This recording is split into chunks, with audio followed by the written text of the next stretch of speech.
नई सिम लेनी है, पहले वाला तरीकेकार नहीं होगा बल्कि एक नए तरीकेकार से आपको सिम रजिस्टर करके मिलेगी। वो तरीकेकार क्या है? पहले नंबर तो पाकिस्तानी होना चाहिए। एक डेमो करके दिखा देते हैं नाज़रीन। फारूक भाई इसको आप रजिस्टर करें। पहले वाला काम जो था वो आसान नहीं था। इस मामले में हम सिक्योर हैं, पहले सिक्योर नहीं थे। आपको क्यों लगता है कि सख्ती क्यों की गई है? सिलिकॉन के थम्स वाले लोग पकड़े गए हैं, ये लोग माफिया है पूरा। वो अगर 10 की 10 उंगलियों के सिलिकॉन पैड तैयार कर लेंगे फिर भी तो ये काम चलता रहेगा जालसाजी का। अस्सलाम वालेकुम जी, पब्लिक डिजिटल के साथ मैं हूं फैज़ान चौधरी। पाकिस्तान में अब सिम्स के अजरा का तरीक़ेकार जो है वो तब्दील कर दिया गया है। अब अगर आपने नई सिम लेनी है तो वो पहले वाला तरीक़ेकार नहीं होगा बल्कि एक नए तरीक़ेकार से आपको सिम रजिस्टर करके मिलेगी। वो तरीक़ेकार क्या है? फ़ारूक भाई मेरे साथ मौजूद हैं जो कि ऑथराइज्ड रिटेलर हैं, सिम रजिस्टर करके देते हैं सार्फिन को। इनसे जानेंगे कि अब ऐसा क्या तरीक़ेकार लॉन्च किया गया कि नई सिम के लिए आपको नई चीज़ें जो हैं वो करना पड़ेंगी। तो फ़ारूक भाई बहुत शुक्रिया आपके वक्त का।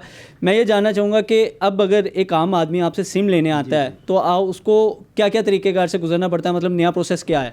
पहले नंबर तो पाकिस्तानी होना चाहिए। अच्छा। दूसरा उसका आईडी कार्ड उसके पास होना चाहिए और एक्सपायरी डेट नहीं होना चाहिए। ठीक है। उसके नाम पे 5 सिमें ऑलरेडी नहीं होनी चाहिए। उसके बाद वो खुद अगर लेना चाहता तो खुद उसका आना ज़रूरी है। ठीक है। तो थम इम्प्रेशन उसके पहले तो 1 थम पे हो जाता था, लेकिन अब 10 के 10 उसके थम इम्प्रेशन लिए जाएंगे। मतलब जो तब्दीली की गई है वो ये है कि पहले सिर्फ थम आपका स्कैन होता था, अब 10 की 10 उंगलियां स्कैन होंगी। बिल्कुल ऐसे ही है। अब 10 इम्प्रेशन लेके उसके बाद पीटी उसको प्रूफ करेगा कि ये बंदा इस चीज़ सिम ले सकता कि नहीं ले सकता। ठीक है। तो एक डेमो करके दिखा देते हैं नाज़रीन को ताकि लोगों को पता चल जाए कि जब वो नई सिम लेने के जाएँ तो क्या क्या प्रोसेस जो है वो करना पड़ेगा। फॉर एग्जांपल मैंने आपको आईडी कार्ड दे दिया और यही नंबर मैंने सेलेक्ट किया अपने नाम पर रजिस्टर करने के लिए। अब इसको हम प्रोसेस करेंगे कि किस तरह से आपने अपने आके 10 के 10 जो उंगलियां हैं आपकी वो आपने स्कैन करनी है। तो फारूक भाई आप इसको स्कैन करें। आईडी कार्ड नंबर मैं आपको दे देता हूँ। फारूक भाई इसको आप रजिस्टर करें। अभी आप ये इन्फॉर्मेशन ऐड कर रहे हैं? जी जी बिल्कुल। ये आपका NIC नंबर ऐड करेंगे, उसके बाद इसमें ये आपका NIC नंबर, फिर इसके बाद ये नंबर प्रोवाइड किया जाएगा जो आपने चूज़ किया। ठीक है। उसके बाद ये नंबर लगाएंगे। ठीक है। ठीक हो गया। ये नंबर आपने पसंद किया था, ये नंबर आ गया। ठीक है। ठीक है। अब यहाँ पे आप अपना, अब हम राइट से स्टार्ट करेंगे या लेफ़्ट से स्टार्ट करेंगे? वो कंपनी बताएगी ना। हाँ जी, राइट थंब आप लगाएंगे यहाँ। राइट थंब लगाएंगे। नहीं जी, सबसे पहले आपने राइट थंब लगाना है। अब फिंगर। ठीक है। फिर फिंगर लगानी है आपने। अब इसी तरह लेफ़्ट वाला भी स्टार्ट करेंगे।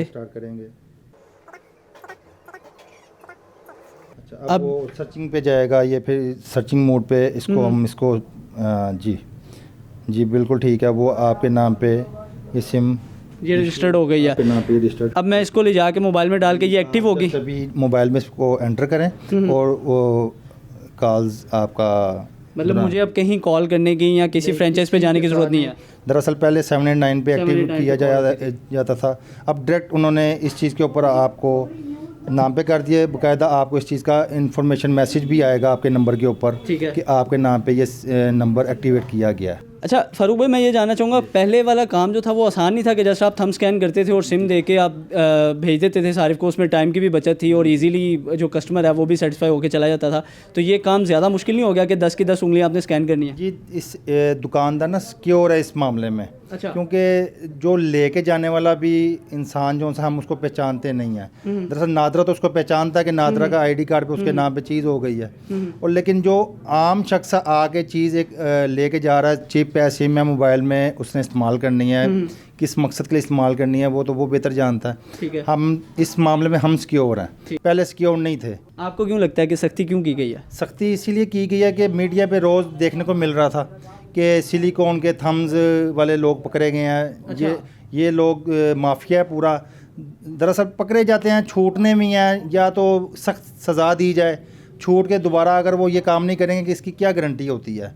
लेकिन उनके हमारे लिए बेहतरीन ये काम है। लेकिन फारूक भाई, जिन्होंने सिर्फ थंब के सिलिकॉन पैड तैयार कर लिए थे तो वो अगर 10 की 10 उंगलियों के सिलिकॉन पैड तैयार कर लेंगे तो फिर भी तो ये काम चलता रहेगा जालसाजी का। जी, यहाँ सुनने में ये भी आ रहा है कि थंब के बाद जो मज़ीद पीटीए सख्ती करने की कोशिश कर रहा है, आई स्कैनर की तरफ जा रहा है। ये जो सिम रजिस्टर करने की जो मशीन्स होती हैं ये ऑथराइजेशन के बाद दी जाती हैं, मतलब सिर्फ उस बंदे को दी जाती है जो वेरीफाई होता है? जी जी बिल्कुल। ये हर इंसान को नहीं दी जाती, ये जो अथॉराइज्ड है, हम बाकायदा इस चीज़ के पेपर वर्क मुकम्मल होता है, फिर ये हमारे तक ये चीज़ पहुंचती है। और उसके बाद भी जब ये चीज़ हम एक्टिवेट करते हैं डेली बेसिस के हिसाब से, कि जब ऑन करते हैं ये हमारा बायोमेट्रिक मांगता है। ठीक है। जब तक ये ऑन नहीं होगी, जब तक हम इसको बायोमेट्रिक स्कैनर नहीं अपना करेंगे। मतलब आपके बगैर ये मशीन जो है वो नकारा है। नकारा मशीन है, अगर ये जिसको भी इशू होगी वो बायोमेट्रिक पे ही इशू होगी। चलें, ठीक है, बहुत शुक्रिया फारूक भाई। तो जी नाज़रीन, अब अगर आप अपनी नई सिम रजिस्टर करवाना चाहते हैं तो आपको पहले थंब सिर्फ स्कैन करवाना पड़ता था, लेकिन अब थंब की बजाय 10 की 10 उंगलियां स्कैन करनी पड़ेंगी, क्योंकि पीटीए ने एक नई जो पॉलिसी है वो मुतारफ़ करवाई है ताकि जालसाजी और धोखेदही से बचा जाए। हमारे पाकिस्तान में पहले आप सुनते आ रहे थे कि लोग थंब पैड बना के फ़ेक सिम रजिस्टर करते थे, लेकिन अब जब 10 की 10 उंगलियाँ स्कैन होंगी तो उसमें से नहीं पता होगा कि कौन सी उंगली को पीटीए ने अप्रूव करके स्कैन किया है, ताकि जालसाजी कम हो सके। मुझे दीजिए इजाज़त, अल्लाह हाफ़िज़।